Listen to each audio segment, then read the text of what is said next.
इसीलिए तो मैं कहता हूँ ऐ दुश्मन इस्लाम, तेरी खैर नहीं है। अल्लाह के घर देर है अंधेर नहीं है। आज तिरंगे की बात होती है, घर घर तिरंगा, हर घर तिरंगा। मैं कहता हूँ मेरे भाइयों, तिरंगे की मोहब्बत आज तेरे सीने में पैदा हुई है, लेकिन उलमा से पूछो, अल्लामा फजल खैराबादी से पूछो, अल्लामा फजल खैराबादी से पूछो, हजरत मोहानी से पूछो, टीपू सुल्तान से पूछो, शाह बहादुर जफर से पूछो, कसम खुदा के आज तेरे सीने में तिरंगे की मोहब्बत है। मगर यही तिरंगे की अजमत के लिए, तिरंगे की बका के लिए, जानते हो अल्लामा फजल खैराबादी ने जजीरा अंडमान के पानी को, जजीरा अंडमान पे काला पानी को अपने लिए मौत का गहवारा बनाया था, लेकिन हिंदुस्तान की मोहब्बत को कभी दागदार न किया था। अंग्रेजों ने कहा था, अरे अल्लामा फजल खैराबादी तुम जिहाद का फतवा देते हो, तुझे जानते हो मौत के घाट उतार दिए जाओगे। तो अल्लामा फजल खैराबादी ने कहा था, हम वतन के लिए जीना भी जानते हैं, हम वतन के लिए मरना भी जानते हैं, हमें वतन से तुम दूर न कर सकोगे। तारीख बताती है पाकिस्तान का टैंक चला था, गांधी भी मौजूद थे, प्रसाद पटेल भी मौजूद थे, डॉक्टर राजेंद्र प्रसाद भी मौजूद थे। किसी के सीने में इतनी ताकत और जज्बा नहीं था कि पाकिस्तान के टैंक का मुकाबला करे। वो मुसलमान का बेटा था, वो हुसैन का दीवाना था, अल्लामा फजल खैराबादी का चाहने वाला था। कौन था? फिर हमीदुद्दीन थे। जानते हो पाकिस्तान के टैंक को अपने सीने से लगाकर उड़ा कर बताया था, जान मांगो तो जान देंगे, माल मांगो तो माल देंगे, मगर हमसे ना हो सकेगा, हिंदुस्तान का चाहो जलाल देंगे। हिंदुस्तान की बका के लिए हमारे उलमा ने अपनी गर्दनें कटाई है, अपना वजूद उठाया है। इसलिए तो मैं कहता हूँ ये चांद तारे गगन की जीनत है, फूल कांटे चमन की जीनत है, फूल कांटे चमन की जीनत है।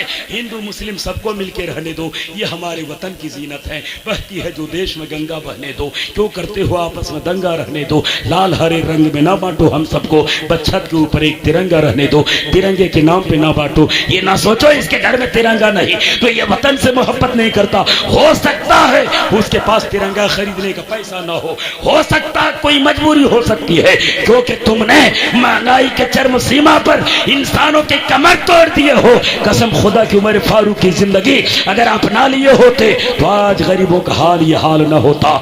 मेरे सरकार उमर फारूक मोहल्ले में जब गश्त करते थे, अगर किसी की झोपड़ी में धुआं नजर आता था रात के सन्नाटे पे, तो इमाम जानते हो उमर फारूक उसके घर के दरवाजे पर खड़े हो जाते थे, देखते थे क्या हो रहा है। अगर रोटी ना पकी तो जानते हो अपने कांधे पर बोरिये में लाकर आटा लाकर उसके घर में खाना पकाते थे। इंसाफ हो तो मुसलमानों के बादशाह जैसा आज भी मैं कहता हूँ, जिसके अंदर सिद्दीक की सदाकत, उमर की अदालत, उस्मान की सखावत, अली की शुजाअत, हुसैन की सखावत का दरिया जिसके सीने में है, वो मुल्क आज भी तरक्की करता है, वो मुल्क आज भी नाम रोशन करता है। लेकिन जिसके सीने में इन चीजों की मोहब्बत खत्म हो गई है, आज वो बर्बाद हो गया है। श्रीलंका की तारीख देख, आज श्रीलंका बर्बादी के दहाने पर, जानते हो बर्बादी के मंजिलों को तय कर चुका है, बर्बाद हो चुका है। मैं कहता हूँ बर्बादी तुझे किसने की है? धर्म की मोहब्बत ने उसको बर्बाद कर दिया। जिसके सीने में मोहब्बत नहीं होती है वो धर्म की बात क्या करेगा? वो सिर्फ एक तरफा धर्म की बात करता है। लेकिन मेरा कुरान पे बलागत को कुर्बान जाओ, मेरे कुरान की अजमतों पे कुर्बान जाओ। मेरे कुरान ने कहा सुनो, तुम इंसान पहले हो, इंसानियत पैदा करो। तुम पहले इंसान हो, इंसानियत पैदा करो। और जो इंसान होता है वो मोहब्बत का खूगर होता है, उसके सीने में दर्द होता है, उसके सीने में मोहब्बत होती है, उसके सीने में एक दूसरे से प्यार होता है, तड़प होती है। तभी तो मेरे सरकार ने फरमाया था, तुम्हारे घर से 40 घर आगे, 40 घर बाएं, 40 घर दाएं, 40 घर पीछे वो तेरा पड़ोसी है। चाहे वो पड़ोसी सिख हो, हिंदू हो, मुसलमान हो, चाहे कोई हो, वो तेरा पड़ोसी है। तुम खाने से पहले अपने पड़ोसी का ख्याल कर लिया करो। इसलिए मैं कहता हूँ इस्लाम कल भी जिंदाबाद था, इस्लाम आज भी जिंदाबाद है, इस्लाम कयामत तक जिंदाबाद रहेगा। रहमान चतुर्वेदी आपकी दियार मोहब्बत में हाजिर होगा।